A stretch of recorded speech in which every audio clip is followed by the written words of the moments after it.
حتی اکون احب الیہ من والدہ وولدہ والناس اجمعین، تم میں سے کوئی شخص مومن نہیں ہو سکتا جب تک کہ میں اسے اس کے باپ سے، اس کے بیٹے سے اور تمام انسانوں سے زیادہ محبوب نہ ہو جاؤں۔ تو یہ محبت روح ہے، نظر تو نہیں آتی، نظر آئے گی اطاعت کہ آپ نے اللہ کا حکم مانا، رسول کا حکم مانا، لیکن یہ اطاعت عبادت تب بنے گی جبکہ اللہ کی محبت کے جذبے سے سرشار ہو کر اللہ کی اطاعت کی جائے۔ چنانچہ قرآن میں اس کی بڑی عمدہ مثال ہے، جب حضرت موسیٰ علیہ السلام پہلی مرتبہ فرعون کے دربار میں پیش ہوئے تو فرعون نے مذاق اڑایا کہ یہ آیا ہے، یہ موسیٰ اور یہ ہارون اس کا بھائی، اور یہ ہم پر حکم چلانا چاہتے ہیں۔ وَقَوْمُهُمَا لَنَا عَابِدُونَ، حالانکہ ان کی قوم تو ہماری عابد قوم ہے، غلام قوم ہے۔ اب یہاں عبادت کے کیا معنی ہے؟ بنی اسرائیل پوجتے نہیں تھے، وہ بادشاہ کی پرستش نہیں کرتے تھے، لیکن بادشاہ کی اطاعت کرنے پر مجبور تھے، اطاعت کرتے تھے۔ اس کو اس نے کہا وَقَوْمُهُمَا لَنَا عَابِدُونَ، ان کی قوم جو ہے وہ تو ہماری عابد ہے، عبادت گزار ہے، ہماری غلام ہے، ہماری اطاعت شعار ہے، ان کو کیا حق پہنچتا ہے، ہماری بلی ہمیں کو میاؤں۔ اچھا کوئی شخص کہہ دے کہ یہ تو فرعون کا لفظ ہے، آپ اسے دلیل کے طور پر لے آئے، اللہ کا لفظ تو نہیں ہے یہ، تو وہ بھی سن لیجئے۔ ایک دوسری ملاقات میں حضرت موسیٰ علیہ السلام نے جب دعوت پیش کی تو فرعون نے طنز کیا، الم نربک فینا ولیدا، اے فرعون، اے موسیٰ تم وہی نہیں ہو جسے ہم نے اپنے گھر میں پالا پوسا تھا۔ اللہ تعالیٰ کے حکم سے حضرت موسیٰ کو تو ایک صندوق میں بند کر کے دریائے نیل میں ڈال دیا تھا ان کی والدہ نے۔ وہ محل کے پاس سے گزر رہا تھا کہ وہاں کچھ عورتیں جو ہے دریا پر آئی ہوئی تھیں نہانے وغیرہ کے لیے، انہوں نے وہ تابوت جو تھا صندوق وہ پکڑ لیا، اس میں حضرت موسیٰ نکل آئے اور اتنے خوبصورت تھے، یہ فوراً سمجھ میں آ گیا تھا یہ کوئی اسرائیلی ہے، اور اسرائیلی بچوں کے بارے میں حکم تھا کہ فوراً قتل کر دو، اگر لڑکا ہو، لڑکی ہو تو زندہ رہنے دو۔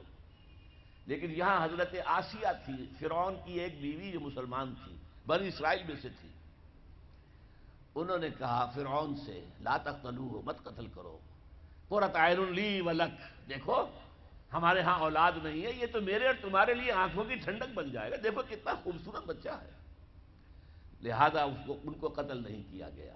اللہ تعالیٰ نے ایک جگہ سورہ طٰہٰ میں احسان گنایا ہے حضرت موسیٰ پر، وَأَلْقَيْتُ عَلَيْكَ مَحَبَّةً مِّنِّي، میں نے اے موسیٰ تم پر اپنی محبت کا پرتو ڈال دیا تھا، ایسی محبت خدا بندی، ایسا ان کا جذبہ ابھرا لوگوں کے اندر کہ حضرت موسیٰ کو غضب نہیں پہنچایا گیا، محل میں پلے ہیں۔ تو اس کے بعد فرعون کی اس وقت تک اولاد نہیں تھی، بعد میں اولاد ہو گئی، لیکن وہ جو بعد میں اولاد ہونے والا جو ہے، پیدا ہونے والا شہزادہ، وہ حضرت موسیٰ کو اپنا بڑا بھائی سمجھتا تھا۔ تو حضرت موسیٰ کو جب طعنہ دیا الم نربک فینا ولیدا، اے موسیٰ تم وہی نہیں ہو جسے ہم نے بچپن میں پالا پوسا تھا، ہمارے ٹکڑوں پر پلے اور آج ہمارے منہ کو آ رہے ہو۔ اس کا جواب کیا دیا حضرت موسیٰ نے، وَتِلْكَ نِعْمَةٌ تَمُنُّهَا عَلَيَّ أَنْ عَبَّدتَّ بَنِي اسرائیل، بڑا احسان کیا تو نے کہ مجھے اپنے گھر میں پال دیا اور میری ساری قوم کو غلام بنا رکھا ہے۔ ان عبدت بنی اسرائیل، یہاں بھی لفظ عبادت آیا، تو لفظ عبادت کا پہلا اطلاق اطاعت پر ہے، البتہ اس کی روح جو ہے وہ محبت ہے، روح نظر نہیں آئے گی، جسم نظر آئے گا، لہذا عبادت کا جسم اطاعت، اللہ کی اطاعت ہمہ تن ہمہ وقت ہمہ وجوہ، اور اللہ کی اطاعت کا راستہ اللہ کے رسول کی اطاعت۔ بمصطفیٰ برساں خیش را کے دی ہمہ اوست، اگر بہو نہ رسیدی تمام بول حبیث، اپنے آپ کو مصطفیٰ صلی اللہ علیہ وسلم کے قدموں میں پہنچا دو، اگر وہاں تک نہیں جاؤ گے تو یہ سب بولہبی ہے، پھر باقی ساری باتیں جو ہے اس کا اسلام سے کوئی تعلق نہیں۔ اور حضور کی حدیث میں آپ کو سنا چکا، لا یؤمن احدکم حتی اکون احب الیہ من والدہ وولدہ والناس اجمعین، تم میں سے کوئی شخص مومن ہو ہی نہیں سکتا جب تک کہ میں اسے تمام انسانوں سے، یہاں تک کہ اپنے باپ سے، اپنے بیٹے سے بھی زیادہ محبوب نہ ہو جاؤں۔ اب ایک نقطہ اور سمجھیے کہ میں نے بھی مانا نماز بھی عبادت ہے، روزہ بھی عبادت ہے، یہ عبادات ہے، تو کیا تعلق ہے ان عبادات کا اس عبادت کے ساتھ جس کی تم بات کر رہے ہو؟ دیکھیے یہ کوئی تمبو کہیں لگا ہوا ہوتا ہے، شامیانہ ہے، تو چار اس کی طرف جو ہیں وہ کھڑے ہوتے ہیں بانس، ان کے اوپر وہ شامیانہ تنا ہوا ہے۔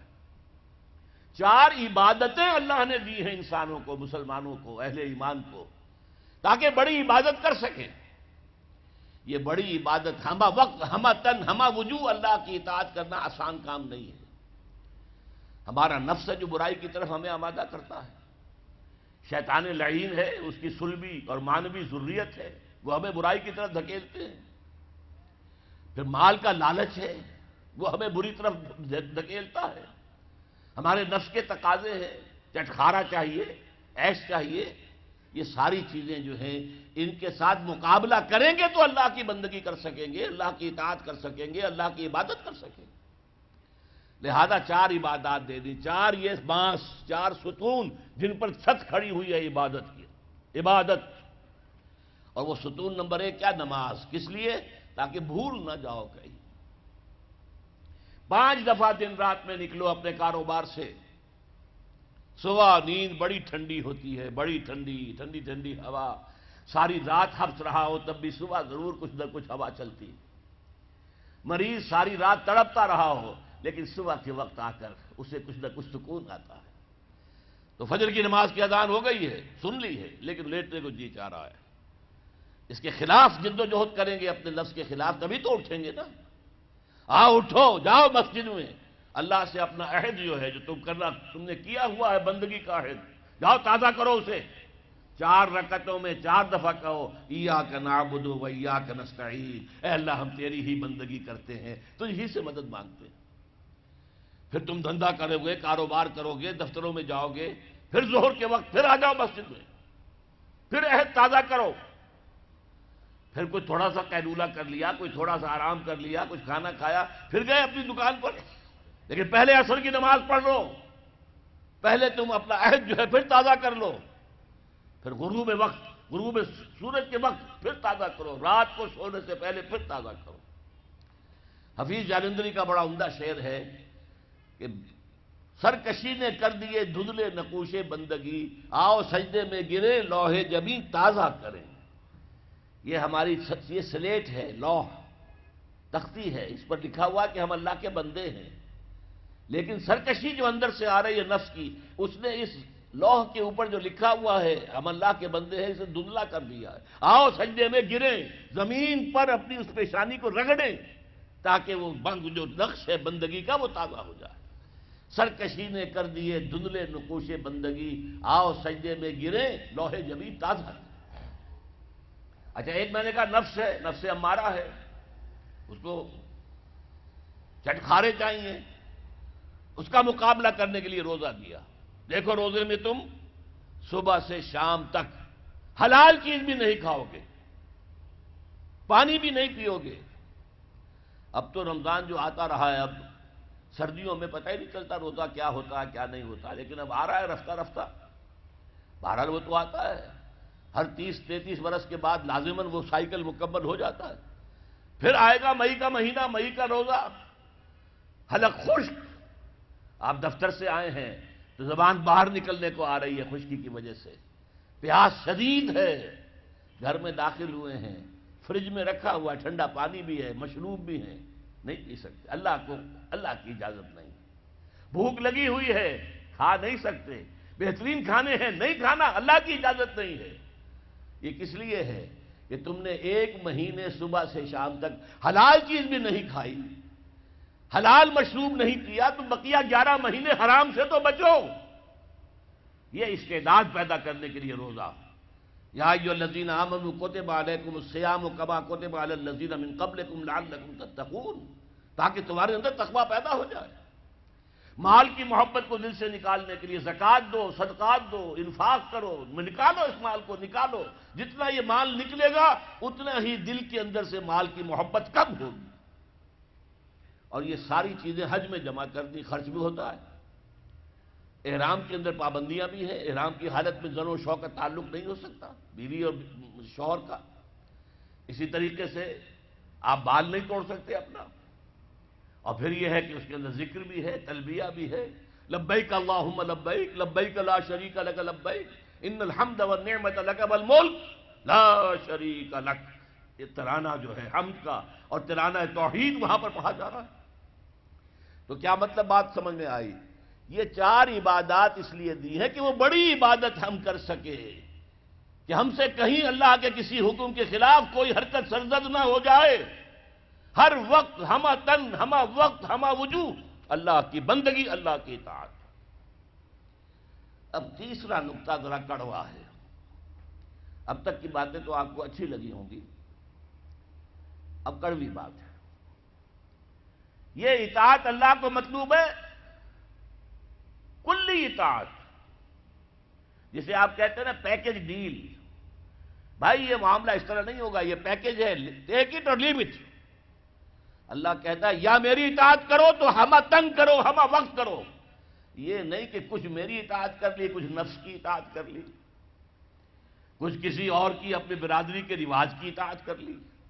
نہیں، یہ 20%، 30%، 33%، 50%، یہ اطاعت مجھے قبول نہیں ہے. میرے ہاں تو قبول ہوگی ہمہ تن ہمہ وقت ہمہ وجوہ کامل اطاعت.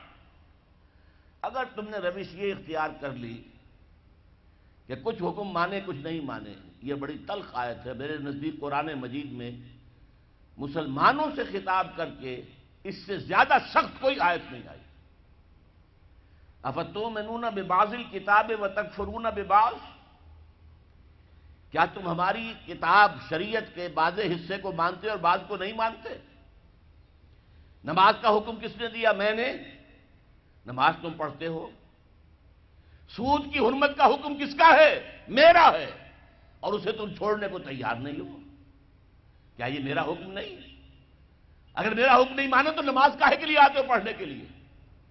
تمہاری نماز تمہارے منہ پر دے کر ماری جائے گی، تمہارا حج تمہارے منہ پر دے کر مارا جائے گا اگر حرام کی کمائی سے تم نے حج کیا ہے. مال حلال سے حج ہو وہ حج مبرور ہوتا ہے. حج مبرور وہ ہے جو اللہ کے ہاں حج قبول ہو جائے. آپ کی دعائیں کیوں نہیں قبول ہوتی؟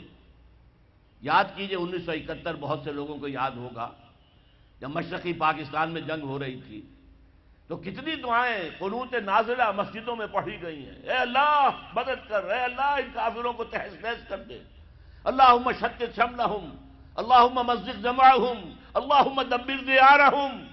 لیکن اللہ نے ایک نہیں سنی. سنی نہیں سنی.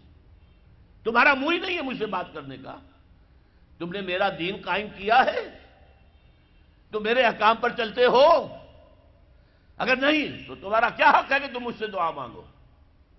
قل یا اہل الکتاب لستم علی شیء حتی تقیموا التوراۃ والانجیل وما انزل الیکم من ربکم. اے نبی کہہ دیجئے، اے یہودیوں، اے نصرانیوں، یا اے اہل کتاب، تمہاری پوزیشن ہی نہیں ہے ہماری نگاہوں میں جب تک کہ تم تورات کو نافذ نہ کرو، انجیل کو نافذ نہ کرو، اور بھی جو کچھ ہم نے نازل کیا اس سب کو نافذ نہ کرو. اس وقت تک تمہاری کوئی حیثیت ہی نہیں ہے. You have no ground under your feet. تمہارے پاؤں تلے زمین ہی نہیں ہے. کیا دعائیں کرتے ہو ہم سے؟ کس منہ سے دعا کرتے ہو؟ اب اسی لفظ کو ذرا سا بدل کر پڑھ لیجئے. اللہ کا قانون تو بدلتا نہیں ہے کہ اہل کتاب کے لیے قانون کچھ اور ہو اور امت مسلمہ کے لیے کچھ اور ہو. نہیں، پڑھیے ذرا سا لفظ بدلیے. قل یا اہل القرآن لستم علی شیء حتی تقیموا القرآن وما انزل الیکم من ربکم. اے نبی کہہ دیجئے، اے قرآن والو، تمہاری کوئی حیثیت نہیں، کوئی حقیقت نہیں، ہماری نگاہوں میں کوئی وقت تمہاری نہیں جب تک کہ تم قرآن کو قائم نہیں کرتے. اور جو کچھ ہم نے نازل کیا، یعنی حضور پر وحی جلی کی علاوہ وحی خفی بھی نازل ہوتی تھی جو احادیث کی شکل میں ہمارے پاس ہے. تو قرآن بھی ہم نے نازل کیا، قرآن نازل کیا، اس کو نافذ کرو، اور سنت رسول بھی ہم نے نازل کی ہے، اس کو بھی اطاعت کرو، اس کو مانو، اس کی پیروی کرو. اچھا اگر یہ نہیں کرو گے اس کی سزا کیا ہے؟ افتؤمنون ببعض الکتاب وتکفرون ببعض، کیا تم ہماری شریعت اور کتاب کے ایک حصے کو مانتے اور ایک کو نہیں مانتے؟ ایک حکم سر آنکھوں پر، ایک حکم پاؤں تلے رون دیتے ہو. فما جزاء من يفعل ذلك منكم، تو کوئی سزا نہیں ہے ان کی جو